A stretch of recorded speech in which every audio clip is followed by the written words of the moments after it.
Y bueno, tengo el honor de presentarles al doctor Gustavo Duque, quien es colega, geriatra, formado en la Universidad de Caldas y también en la Universidad Javeriana, como habíamos comentado, doctor.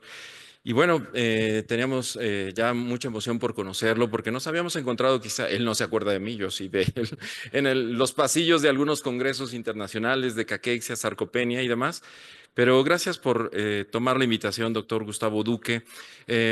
Tuvo para bien el resaltar la importancia de no solo estudiar a la osteopenia, osteoporosis como de forma aislada, y a la sarcopenia de forma aislada, sino en conjunto. Por tanto, que nos comentará el doctor desde la parte de los mecanismos fisiopatológicos que unen a las alteraciones de estos dos tejidos, órganos con función combinada, y que ahora le pedimos que nos dé una partecita dentro de estos mecanismos fisiopatológicos que se titula Osteoquinas, Mioquinas y otros biomarcadores en osteosarcopenia.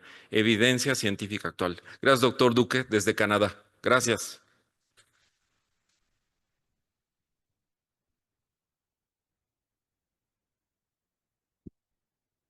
Muy buenos días. Quisiera empezar por agradecer la cordial invitación a presentar y a compartir un poco de la nueva evidencia que tenemos desde el campo de la osteosarcopenia y también pues agradecerle a Oscar y al equipo de la organización del evento que es muy bien organizado y por supuesto que me acuerdo de vos, Oscar. Así que am, en la siguiente, por favor. Estos son mis conflictos de interés. Siguiente. Ya el doctor Sánchez hizo parte de mi trabajo porque introdujo muy bien el concepto de la osteosarcopenia. Y ya solamente para añadir un par de componentes que quiero remarcar antes de que nos entremos en la comunicación entre estos órganos. Y es cómo llegamos al concepto de osteosarcopenia. Por mucho tiempo hablábamos de sarcopenia separada de la osteopenia y la osteoporosis. Pero hace que 15 años entendimos que no es que los factores de riesgo que ustedes ven allá arriba en la diapositiva eran los mismos para la osteopenia, osteoporosis y sarcopenia. Y después empezamos a ver que realmente había una conexión entre el músculo y el hueso que no se había explorado de manera exhaustiva. Y de ahí viene el crecimiento progresivo en el número de publicaciones que vemos en los últimos años en el concepto de la osteosarcopenia. Y lo otro que quiero remarcar es que si ustedes miran en la diapositiva, en la parte media de la diapositiva, pueden ver que claramente hay dos flechas, una dirigida del músculo al hueso y la otra del hueso al músculo, pero también ven que hay un componente, que ya el doctor Sánchez lo había mencionado, un componente de grasa. Y como decimos siempre, pensábamos que era una relación muy estrecha entre el músculo y el hueso, pero como en muchas relaciones siempre aparece un tercero, y en este caso el tercero es la grasa. Así que lo que voy a tratar de resumir hoy es enfocarnos sobre todo en el concepto de la comunicación y de cómo estos órganos están en constante intercambio de mensajes y algunas veces se mete la grasa como un factor perturbador de esa comunicación. Siguiente. Para los que no están familiarizados con osteosarcopenia, de nuevo, esto va a ser muy rápido, solamente definirla como la presencia de osteopenia, osteoporosis, no es una nueva enfermedad, es básicamente si un paciente tiene osteopenia y osteoporosis diagnosticada por la densidad mineral ósea o porque tuvo una fractura y tiene al mismo tiempo sarcopenia identificada con cualquiera de las definiciones de sarcopenia que ustedes conocen, definitivamente ese paciente tiene osteosarcopenia. O sea que no tenemos que ponernos a hacer consensos de diagnósticos es simple, es quien tenga las dos entidades, que son enfermedades separadas, quien tenga esas dos enfermedades tiene osteosarcopenia. Siguiente. Bueno, ahora entramos en el concepto real de lo que les quería hablar hoy sobre la comunicación entre el músculo y el hueso. Pero la comunicación entre órganos, esta mañana la primera expositora hizo una presentación muy elegante sobre la comunicación entre el intestino, la microbiota y otros órganos. Y ustedes ven aquí en esta diapositiva la complejidad en la comunicación y los sistemas de comunicación entre los diferentes órganos.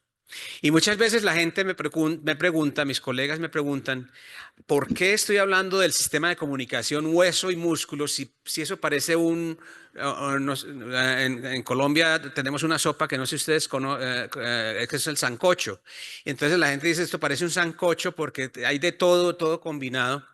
Pero si vamos a mirar muy detenidamente, hay clara conexión entre el hueso, el siguiente, el músculo y, siguiente, la grasa. Lo que voy a hacer es tratar de resumir esa conexión y presentar por qué pensamos que hay una comunicación única y exclusiva entre esos dos componentes, de nuevo, alterados por la presencia de la grasa. Siguiente. Pero ¿cómo se comunican los órganos? Hay tres maneras de comunicarse. Y en esto yo creo que todos sabemos la presencia de las hormonas. Hormona, básicamente, por definición, es un producto que es secretado por una glándula y que lleva un mensaje a todos los órganos que tienen receptores para esa hormona. Entonces, la hormona tiroidea es producida por la tiroides. Una vez producida por la tiroides, llega a todos los órganos que responden a esa hormona. O sea, es un mensaje como general. Siguiente.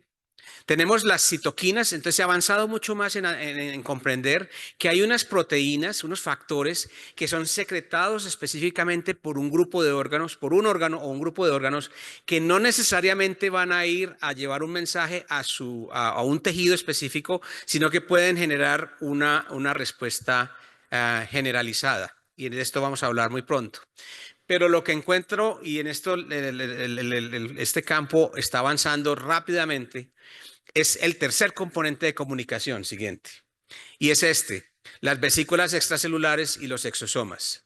No sé si ustedes conocen el concepto de las vesículas extracelulares, pero básicamente cuando una célula, cuando un órgano le quiere enviar un mensaje directamente a un órgano específico, lo empaqueta en unas bolsas específicas que llevan el mensaje dentro de la bolsa, dentro de ese componente. Y son bolitas que los órganos construyen, ahí meten el mensaje y lo mandan específicamente al órgano que quieren que llegue. Y en esto les decía porque esto es hacia dónde estamos avanzando en el concepto de la comunicación entre músculo y hueso. Siguiente. ¿Y cómo hablamos de esa comunicación? Pues esa comunicación empieza desde el periodo embrionario. Los tejidos específicos mesenquimatosos se desarrollan de la misma manera, pero por una situación particular y por lo que están tan en vecindad, el hueso y el músculo se conectan y se mantienen en comunicación constante,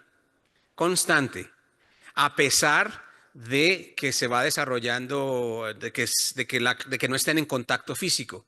Y es lo que yo siempre repito, cuando yo estaba estudiando medicina interna en la Universidad Javeriana en Bogotá, nos decían que el músculo y el hueso se comunicaban únicamente de manera mecánica. Y esto es solamente, posiblemente el 10% de la real relación entre el músculo y el hueso. En este momento, mi cuádriceps se está comunicando con mi clavícula sin necesidad de que estén conectados mecánicamente. Siguiente. En el 2015, la doctora Linda Wondwell y Marco Broto, los doctores Marco Broto y Linda Wondwell, publicaron que ha sido tal vez el primer completo revisión de esa comunicación que va más allá de esa comunicación mecánica. Lo que hicieron ellos fue revisar en ese momento los factores que se consideraban como de comunicación entre el músculo y el hueso. Y dijeron, estos factores son necesarios para mantener la homeostasis de los dos órganos, no de uno solo, para mantener la homeostasis de los dos órganos. Y va a haber factores inhibidores y y factores estimulantes de esa comunicación.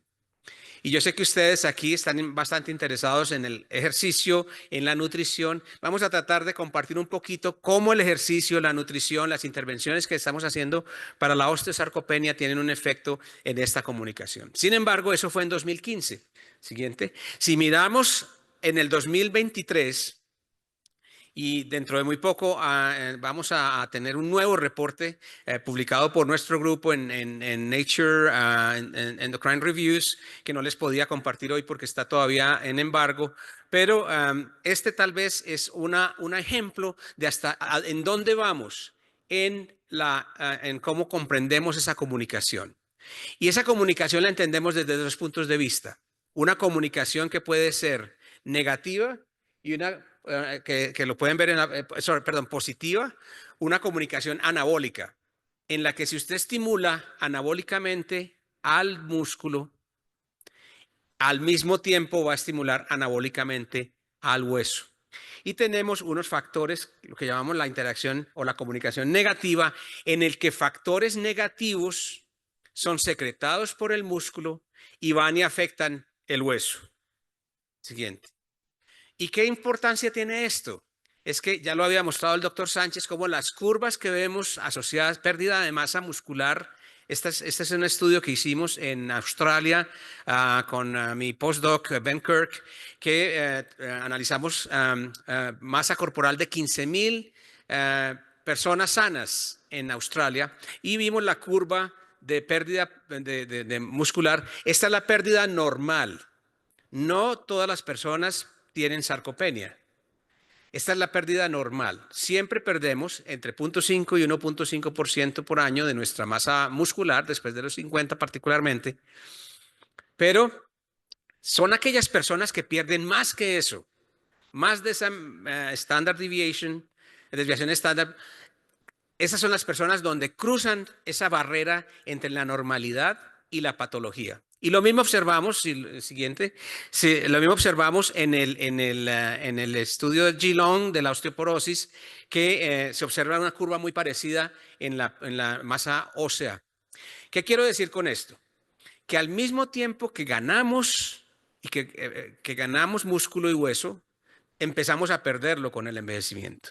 Pero que hay una pérdida normal con el envejecimiento, consecuencia de los cambios normales, y que aquellas personas que pierden más de esas densidades, de esas desviaciones estándar, empiezan a desarrollar patología.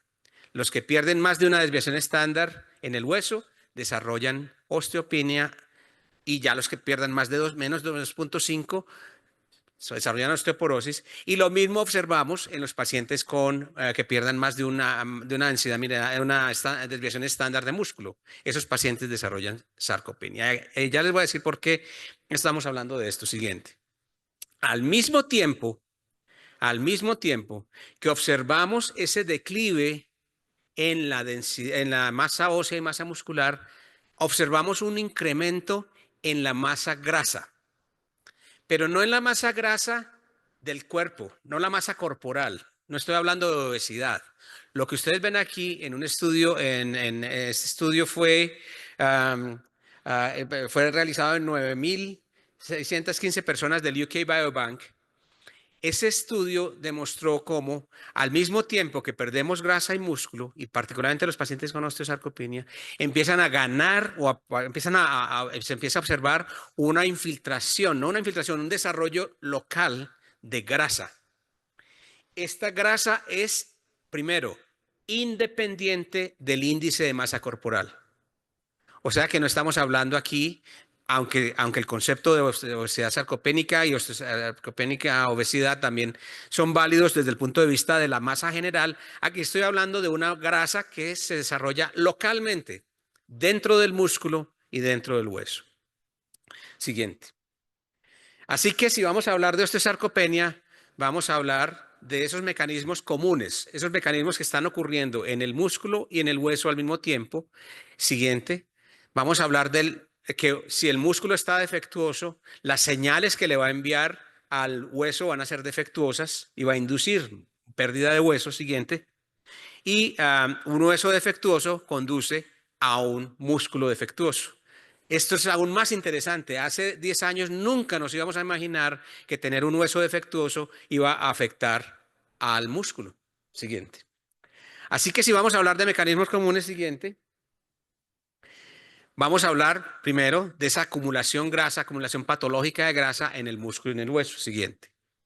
Si ustedes miran un músculo sarcopénico a la izquierda, van a ver que hay una acumulación de grasa anormal, que ocurre no solamente alrededor de las fibras musculares, sino dentro de la fibra muscular. Y esto es importante, porque si ustedes miran también un hueso osteoporótico como el que ven a la derecha, van a ver que la similaridad, lógicamente el hueso tiene una estructura diferente al músculo, el hueso es mineralizado, pero si lo ven, las fibras musculares en sarcopenia están afectadas, en el hueso la trabécula está afectada y hay grasa no solo en la médula ósea y en el músculo, alrededor del músculo, de la fibra, sino dentro de la trabécula, como se ve también dentro del músculo. Entonces la primera pregunta es, teníamos esta comunicación entre músculo y hueso y ahora aparece toda esta cantidad de grasa aquí.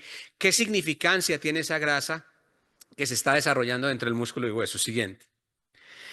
Y esto nos ha llevado a sugerir que la osteosarcopenia pertenece a un grupo muy específico de enfermedades que se llaman enfermedades lipotóxicas. ¿Cuáles son las enfermedades lipotóxicas? Enfermedades en las que la grasa se empieza a meter en áreas, en órganos donde no debería estar y empieza a afectar la función de esos órganos. En este caso, por ejemplo, ya se ha hablado aquí de la esteatosis del hígado.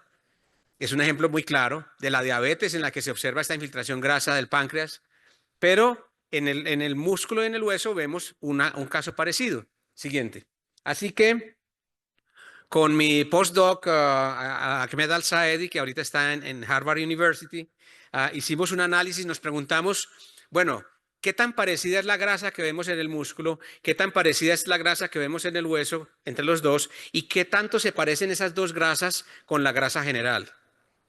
Esto lo hicimos en ratones y hicimos una evaluación lipidómica completa en la que encontramos, perdón que esto está en francés, pero en la que encontramos que la médula ósea y el hueso, la grasa de la médula ósea y la grasa del hueso, del músculo, perdón, son casi idénticas, 92% de similaridad. Pero son muy diferentes a la grasa subcutánea y a la grasa visceral. Primero. Segundo, la grasa del músculo y la grasa del hueso en osteosarcopenia, es porque este modelo es de osteosarcopenia, es tóxica. Secreta factores como ácidos grasos, particularmente ácido palmítico, que es tóxico.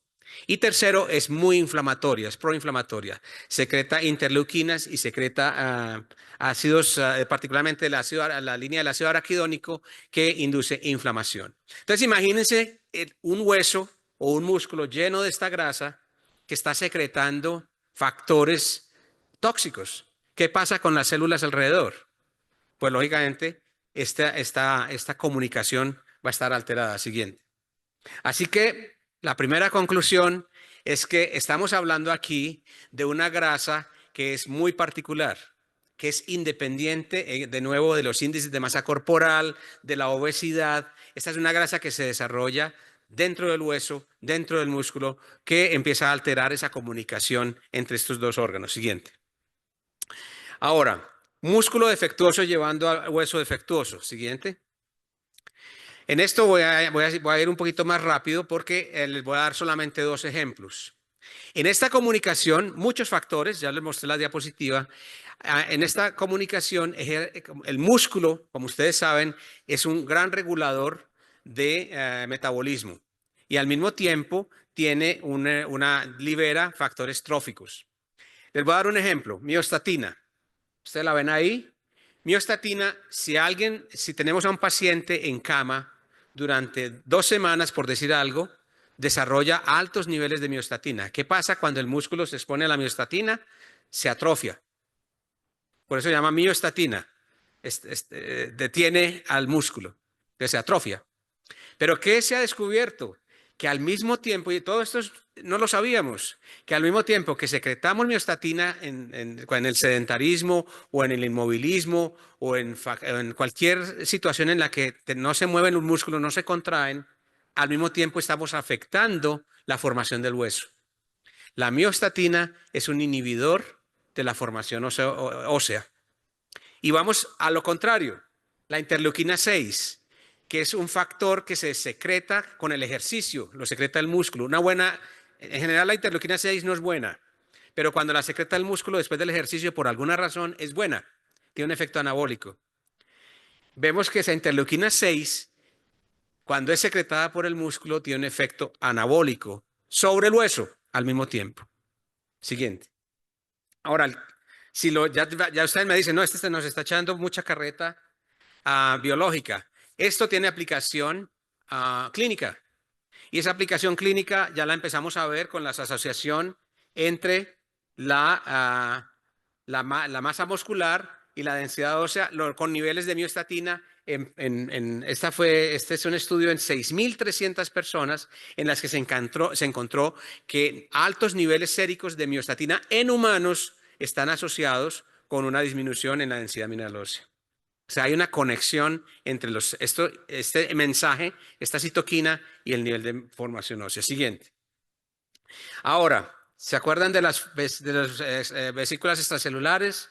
Esto es donde estamos explorando aún más la comunicación, porque el mensaje de la citoquina es un mensaje general, como les decía, pero ya sabemos que el músculo sano, en la parte de arriba, donde ven fisiología, el músculo sano, esto apenas se está explorando, esto es nuevo. El músculo sano secreta y empaqueta mensajes buenos, mensajes de formación y de anabolismo para el hueso. Pero al mismo tiempo, el hueso, no solo para el hueso, para varios órganos, pero sabemos que llegan al hueso y sobre el hueso tienen un factor anabólico. En cambio, cuando hay patología, cuando hay sedentarismo, cuando hay atrofia, encontramos que el patrón de comportamiento de esas vesículas extracelulares que secreta el músculo cambia. El paquete que se envía es un paquete negativo y es un paquete que tiene efecto catabólico y destructivo sobre el hueso. Siguiente.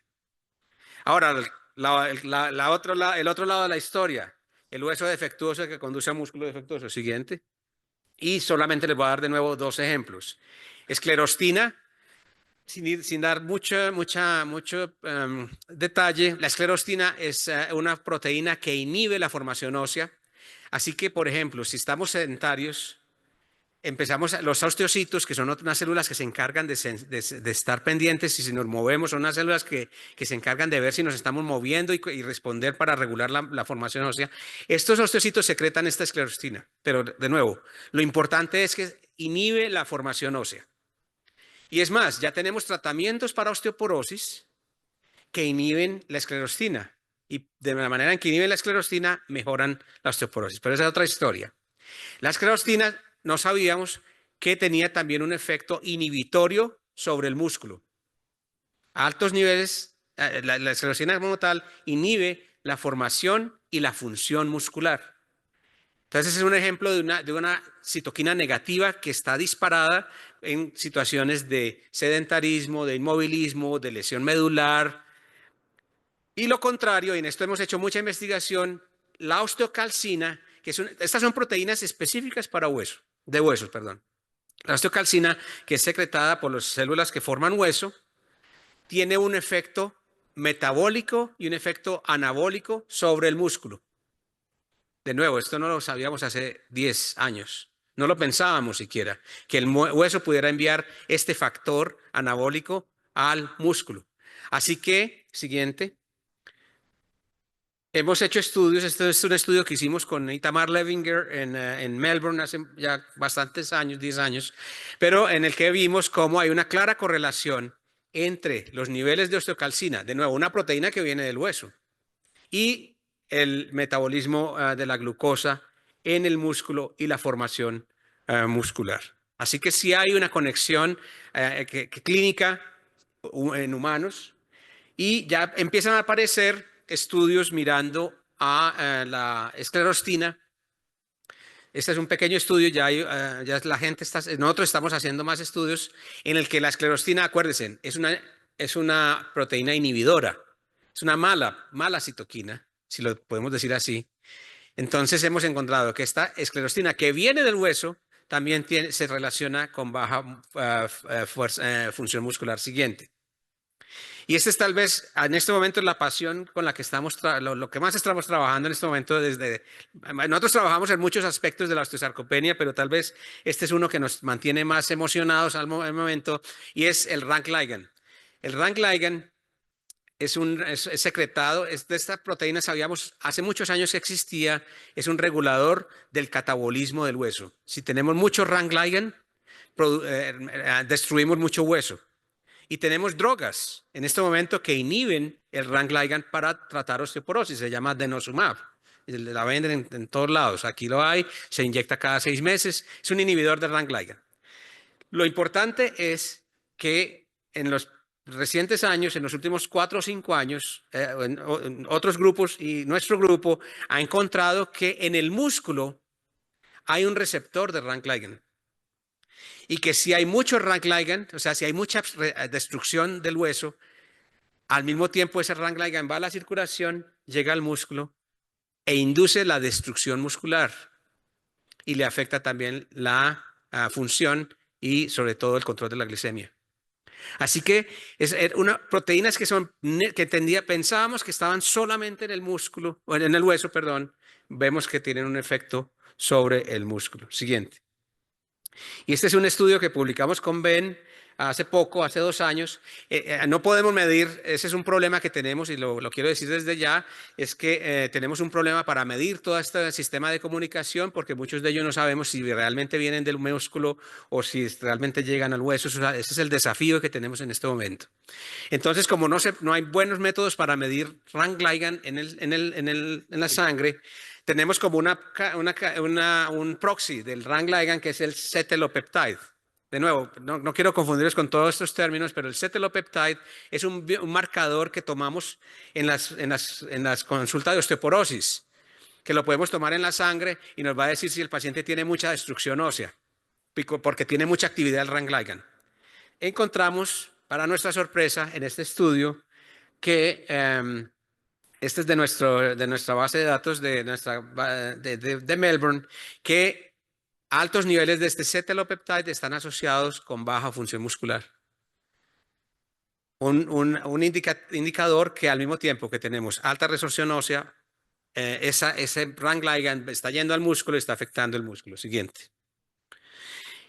Y lo interesante también ahorita de las vesículas extracelulares es que nunca pensábamos que el hueso estaba mandando vesículas extracelulares al músculo. Aún el osteoblasto, que es una célula formadora de hueso, y aún el hueso como tal está mandando paquetes, vesículas extracelulares, cargadas con rank ligand. Cargadas con rank ligand al hueso, afectando la función muscular. Y no es solo estas células, siguiente. Estas son evidencia de que las podemos ver. Esas bolitas, esos paquetes que manda un tejido al otro, los podemos ver, los podemos aislar y los podemos analizar. ¿Y por qué los queremos analizar? Porque queremos analizar su contenido. Siguiente. Y lo estamos analizando. Este es un estudio que acabamos de publicar con un grupo brasilero en el que está el resumen de lo que mandan en el paquetito, en las vesículas extracelulares, lo que empaqueta cada tejido. Lo pueden ver aquí en azul, son los factores buenos, en rojo son los factores malos, generalmente son microRNAs. Y esos paquetes buenos y malos tienen un efecto, los azules tienen un efecto anabólico, los rojos tienen un efecto catabólico y de nuevo aparece ahí la grasa metida entre los dos, enviando también mensajes. Entonces, el resumen de todo esto es que cuando hay un nivel anabólico, catabólico, como el que pasa cuando tenemos un paciente por 2 semanas en cama, ese paciente va a estar lleno de estos factores negativos. Va a estar lleno de miostatina, va a estar lleno de rank ligand, va a estar lleno de sclerostin. Y ese es el mensaje tal vez y la importancia de todo esto. Al mismo tiempo, es lo que podemos utilizar como terapias. Y esa es la idea, que podemos usar inhibidores de esos factores o podemos usar, por ejemplo, inhibidores de RAG ligand para mejorar función muscular, que ya está hecho. Sin embargo, no es una indicación terapéutica en el momento y no lo puedo mencionar. Siguiente.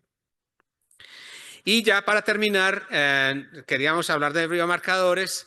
Este es un biomarcador y sobre todo de la comunicación músculo y hueso. Este es uno que se sale de esa historia y a mí me parece interesante porque es, no, de nuevo, no sabíamos, o hace tiempo se hablaba, pero no lo sabíamos bien, que tenemos en nuestra circulación células madre.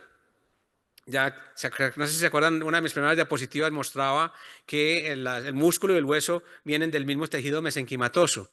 Y esos precursores no sabíamos que están en la sangre, que los podemos contar y que ellos son los responsables de la formación de músculo y hueso, células madres mesenquimatosas. Así que vimos con mi estudiante de doctorado en Melbourne, Jack Feehan, nos dedicamos a ver en qué consistían esas células y cómo esa célula es un mensaje que va circulando en nuestra sangre y que ayuda a determinar si el paciente tiene osteosarcopenia. Siguiente. Este estudio lo hicimos con Jack también en nuestra base de datos y encontramos que personas con altos niveles de COP, las llamamos COP cells, Circulating Osteoprogenitors. En realidad el nombre no es muy apropiado porque también producen músculo. Pero lo importante aquí es que podemos medirlas en la sangre. Esta es como una especie de células que están disponibles y marcadores de actividad de formación músculo y hueso. Siguiente. Y lo que prueba nuestra teoría es que ya sabemos que pacientes con bajos niveles de estas COP cells tienen osteosarcopenia, con aún niveles más bajos tienen fragilidad y los con muy altos niveles tienen calcificaciones. Siguiente. Así que para terminar, mi resumen es que los músculos y los huesos están en constante comunicación y es importante que la osteosarcopenia debe ser considerada como consecuencia de cambios en este sistema de comunicación. La acumulación local de grasa es un factor disruptivo y el sedentarismo, la obesidad, afectan este sistema de comunicación y en el futuro esperemos que podamos desarrollar, y ya lo estamos haciendo, terapias para la osteosarcopenia basadas en este sistema de comunicación y también métodos diagnósticos basados en y que al tiempo la podamos combinar con ejercicio y nutrición. No me fui mucho entre el efecto de nutrición y ejercicio, de pronto lo podemos considerar después, pero ustedes pueden imaginar que si alguien hace ejercicio, los niveles de miostatina van a disminuir, los niveles de RAG ligand van a disminuir y vamos a tener efectos anabólicos. Con esto, siguiente. Les quiero agradecer de nuevo la invitación. Esta es la gente que nos colabora solamente para este proyecto de comunicación. Son colaboradores en todo el mundo y las organizaciones que nos ayudan con su financiación. Muchas gracias.